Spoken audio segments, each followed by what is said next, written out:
बिस्मिल्लाहिर्रहमानिर्रहीम। तालिबात अस्सलाम वालेकुम। मैं दुबई महल कॉलेज से सुगरा राना उर्दू की दूसरी क्लास में आपको खुश आमदीद कहती हूँ।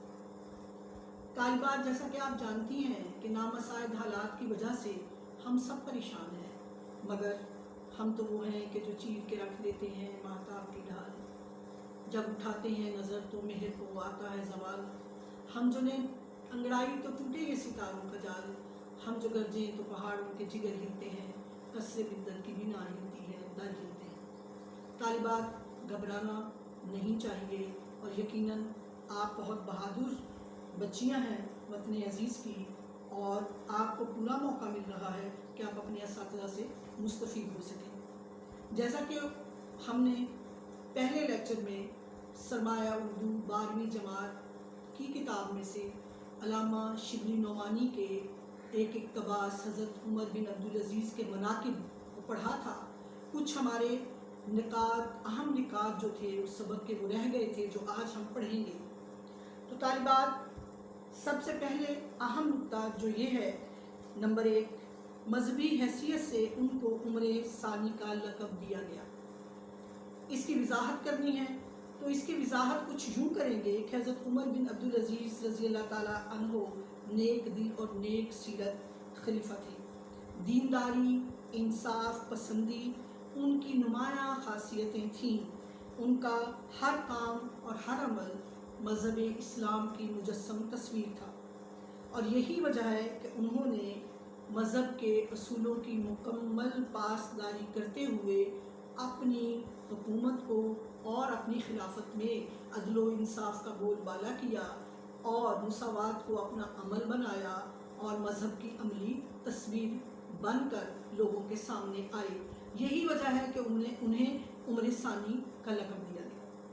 हमारा दूसरा अहम नुक्ता जो है वो ये है कि उनका एक और कारनामा जो नहायत काबिल कद्र है, सलातीन बनु उमैया की नाजायज़ कार्रवाइयों को मिटाना था।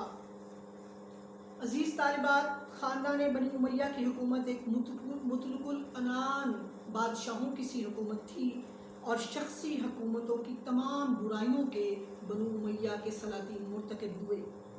आज़ादी, हक गोई, मुसावात का उन्होंने गला घोंट दिया, और यही वजह थी कि उनके ज़माने में कोई भी किसी किस्म की खलीफा के ऊपर तनकीद नहीं कर सकता था और कोई राय नहीं दे सकता था।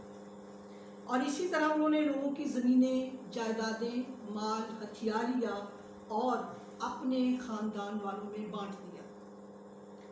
हज़रत उमर बिन अब्दुल अज़ीज़ ने उनकी तमाम बुराइयों को ख़त्म किया, हक गोई को राइज किया, राय देने को राइज किया, मुसावात और जमहूरियत का बोलबाला किया, इंसाफ का बोलबाला किया, और तमाम ज़मीनें और जायदादें जो लोगों से छीन ली गई थीं वो उन्हें वापस कर दी गई। यही वजह है कि सलातीन बनु उमैया की नाजायज़ कार्रवाइयों को मिटाने के लिए हज़रत उमर बिन अब्दुल अज़ीज़ का नाम सबसे मुतबर और बहुत अहम ख्याल किया जाता है। तीसरा अहम नुक्ता इस सबक में ये था, उमर बिन अब्दुल अज़ीज़ ने कहा तो खुदा का फरमान कुरान पाक सब पर मुकद्दम है।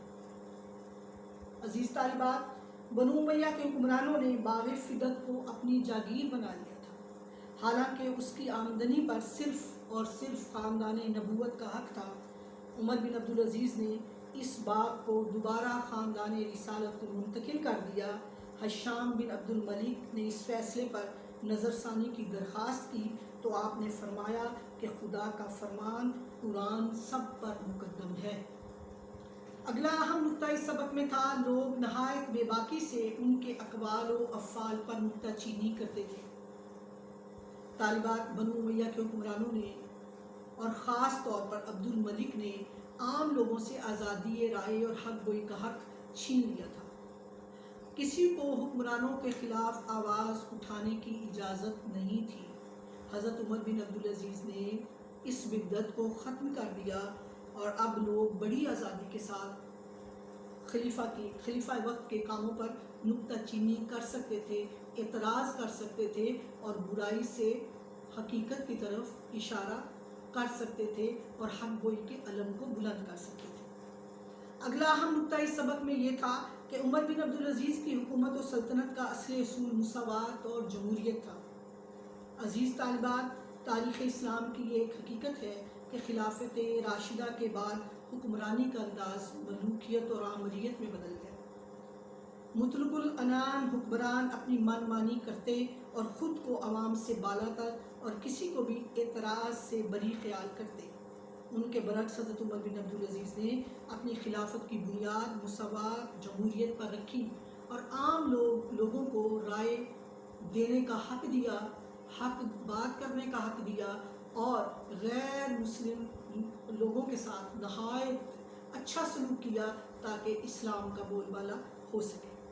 طالبات، یہ وہ نقطے تھے جو اس سبق میں تشریح طلب تھے اور اہم نکات تھے۔ ان تمام نکات میں سارا سبق جو ہے وہ حمائل کر جاتا ہے۔ اب ہم اگلا ایک نقطہ اور دیکھیں گے جس میں یہ کہا گیا ہے کہ سبق کے حوالے سے درست لفظ کی مدد سے خالی جگہوں کو پر کیجیے۔ نمبر 1 ہے عمر بن عبدالعزیز رضی اللہ تعالیٰ مذہب کی ڈیش تھے، مجسم تصویر تھے۔ نمبر 2 ہے وہ دو نہایت متدین اور راست باز اس کام پر مقرر کیے شخص مقرر کیے۔ نمبر 3 ہے امیر المومنین، میں خدا کی تحریر کے مطابق فیصلہ چاہتا ہوں، یعنی قرآن مجید کے مطابق فیصلہ چاہتا ہوں۔ آگے ہے عمر بن عبدالعزیز نے کہا، میں قیامت کے دن کے سوا اور کسی ڈیش سے نہیں ڈرتا، دن سے نہیں ڈرتا۔ تو طالبات، آپ نے دیکھا کہ ہم نے اس سبق کے خاص اور اہم نکات کو بھی احاطہ کیا، خالی جگہوں کو بھی پر کیا، اس کا خلاصہ بھی لکھ لیا، مشکل الفاظ کے معنی جو ہیں وہ بھی بیان کر دیے گئے اور شبلی نعمانی کا تعارف بھی بیان کر دیا گیا۔ اب ایک جو اہم حصہ اس سبق کا یا ایک اہم یوں کہیے کہ سوال جو ہے وہ رہ گیا، وہ یہ ہے سیاق و سباق کے حوالے سے تشریح کرنا۔ تو عزیز طالبات، سب سے پہلے جو اقتباس ہے، جو تشریح طلب اقتباس دیا جائے، نثر پارہ دیا جائے، اس کو غور سے پڑھیے۔ سب سے پہلے حوالہ متن دیجیے۔ حوالہ متن میں سبق کا نام یعنی مناقب عمر بن عبدالعزیز رضی اللہ تعالیٰ عنہ اور مصنف کا نام یعنی مولانا شبلی نعمانی یہ لکھا جائے گا۔ اس کے بعد آپ سیاق و سباق میں تعارف پیش کریں گے۔ حوالہ متن کے بعد آپ مختصر سا تعارف پیش کریں گے سارے سبق کا، جو خلاصے میں سے آپ نکال کر پیش کریں گی۔ اور جیسا کہ میں آپ کو پہلے بھی بتا چکی ہوں، اب پھر بتاتی ہوں کہ حضرت عمر بن عبدالعزیز نے سلاطین بنو امیہ کی ناجائز کارروائیوں کو مٹا ڈالا، عوام کو حق گوئی، راست بازی،